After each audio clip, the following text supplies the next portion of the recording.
यहां पर बात हो रही है अब टैरिफ की, एंड मिस्टर माइकल रूबिन कह रहे हैं कि एवरी अमेरिकन बिजनेसमैन से अगर आप बात करिए तो ये चीज सामने आती है कि उसका दिल चाह रहा है कि भारत से वो माफी मांगे। Every American businessman who you talk to really wishes that they could apologize to India for the unexcusable behavior which we now see coming from the Oval Office. There simply is no excuse. There's also no logic. जब India की foreign policy की बात आती है तो India की foreign policy इतनी strong है कि अमेरिका में अगर किसी एक इंडियंस के साथ कुछ भी गलत किया जाता है तो उनकी पूरी स्टेट उस बंदे के साथ खड़ी हो जाती है, चाहे वो गलत भी क्यों ना हो। उनकी फॉरेन पॉलिसी इतनी स्ट्रॉन्ग है। ट्रंप के टैरिफ के विरोध में देश में लोग अमेरिकी कंपनियों की बॉयकॉट की जबरदस्त पैरवी कर रहे हैं। अमेरिकी कंपनियों के खिलाफ बॉयकॉट की जबरदस्त हवा है। कई संगठन Amazon, Walmart, Coca Cola, Apple का बॉयकॉट करने का दावा करते हैं। बॉयकॉट यूएसए सोशल मीडिया पर ट्रेंड करवाया जा रहा है। पीएम मोदी भी टैरिफ की धमकियों के बीच मेड इन इंडिया पर फोकस करने की बार बार अपील कर रहे हैं। अगर नरेंद्र मोदी कह देना कि हम नॉमिनेट करने लगे हैं डोनाल्ड ट्रंप को फॉर नोबेल प्राइज, तो ये टैरिफ जो है ये 10% पे आ जाएंगे। माइकल रूबिन की बात करेंगे जो कि कहेंगे एक्स पेंटागन ऑफिशियल नजर आते हैं, जिन्होंने ये कहा है कि ट्रंप जोर जबरदस्ती भारत पर नहीं चला सकते हैं। इंडिया एक सॉवरेन स्टेट है और अपना फैसला करने का पूरा हक रखती है और हम बहुत खुश हैं कि जो नरेंद्र मोदी प्राइम मिनिस्टर हैं इंडिया के, वो अपनी आवाम के लिए सोचते हैं और उनके लिए खड़े होते हैं। और इन फ्यूचर भी अगर देखा जाए तो उनको ऐसा ही करना चाहिए है। तो ट्रंप जोर जबरदस्ती कोशिश कर रहे हैं वर्ल्ड वाइड में हर चीज़ में टांग अड़ाने की, जी मैंने ये कर दिया, मैंने वो कर दिया। अब रिसेंटली देखे कि जब इंडिया ने रूस से तेल खरीदा 25% पहले था उनको टैक्स, वो बढ़ा के 50% कर दिया, इसीलिए कि वो उसके नीचे आ जाए। लेकिन हम इसमें मोदी को अप्रिशिएट करते हैं। उसने ट्रंप की बिल्कुल नहीं मानी, उसने अपनी आवाम के लिए सोचा है, उसने आवाम के भले के लिए सोचा है। एक बहुत इंपॉर्टेंट प्रतिक्रिया आई है माइकल रूबिन की तरफ से, जो फॉर्मर पेंटागन के ऑफिशियल रहे हैं। सुनिए उन्होंने ट्रंप के बारे में, मुनीर के बारे में, आतंक के बारे में, मोदी जी के बारे में क्या बोला है। 11 अगस्त को यह बयान आया था। जो उन्होंने टैरिफ वॉर और मोदी जी के बारे में बोला है वो हूबहू बड़ी जिम्मेदारी से बता रहा हूं, इसी मंच पर आप 8 अगस्त को सुन चुके हैं। आज पहले उनका बयान सुनाऊंगा जो मोदी जी और टैरिफ के बारे में बोला है, उसके तुरंत बाद अपना 8 अगस्त का बयान सुनाऊंगा। दोनों बयानों में सिमिलरिटी देखिएगा। तो सीधे चलते हैं माइकल रूबिन साहब के बयान पर। इंग्लिश में बयान है, बीच बीच में मैं उसका हिंदी में ट्रांसलेशन सहूलियत के लिए, कन्वीनियंस के लिए करता रहूंगा। Pakistan is acting as a rogue state.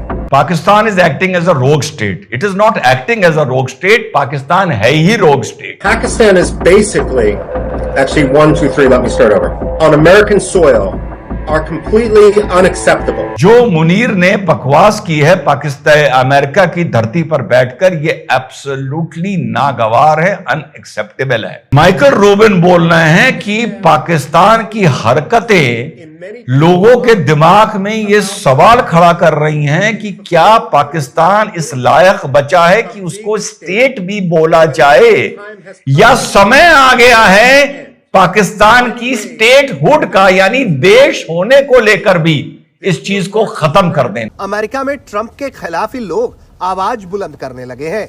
एक सर्वे सामने आया है जिसके मुताबिक अमेरिका में लोग भारत के खिलाफ लगाए टैरिफ के साथ खड़े नहीं हैं, बल्कि वो इस टैरिफ के खिलाफ खड़े हैं। 53% अमेरिकियों ने इस टैरिफ को गलत बताया, जबकि 43% ने इसका समर्थन किया। अमेरिकी थिंक टैंक डेमोक्रेसी इंस्टीट्यूट का कहना है कि ये टैरिफ भारत अमेरिका रिश्तों को नुकसान पहुंचा सकते हैं। दरअसल इसी साल की पहली छमाही में भारत ने अमेरिका से क्रूड ऑयल इंपोर्ट को 50% बढ़ाया। इसके बाद जुलाई में 23% ज्यादा क्रूड मंगाया गया और अब कुल क्रूड इंपोर्ट में अमेरिका का हिस्सा बीते 3 साल में 3% से बढ़कर 8% हो गया है।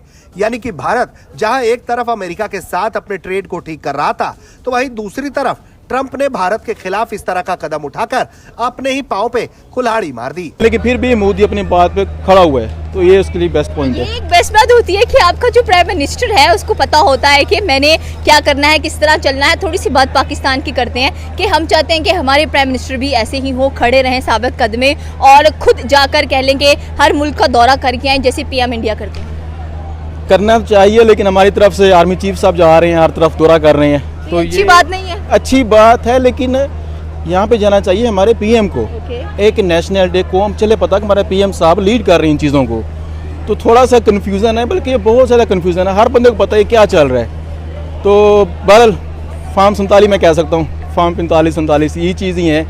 तो होपफुली हम बेस्ट है कि इंशाल्लाह इमरान खान साहब जल्दी वापस आएंगे, बहुत खुश इंशाल्लाह। इतना बड़ा रोल इंडिया प्ले कर चुका है यूक्रेन, रशिया और अमेरिका के दरमियान में, इसके बारे में आपकी क्या ख्याल है? क्योंकि देखा जाए तो रिसेंटली अगर हम लोग बात करें तो उनके जो नेशनल सिक्योरिटी एडवाइज़र थे वो मिलने के लिए गए हुए थे, कह लेंगे व्लादिमीर पुतिन को, और वहाँ पर उनकी मुलाकात भी हुई। और साथ में अगर देखा जाए तो इंडिया का भी एक बेसिक रोल है ट्रम्प की और पुतिन की मुलाकात के लिए, अदरवाइज दोनों एग्री नहीं कर रहे थे कि हम लोग मिलेंगे।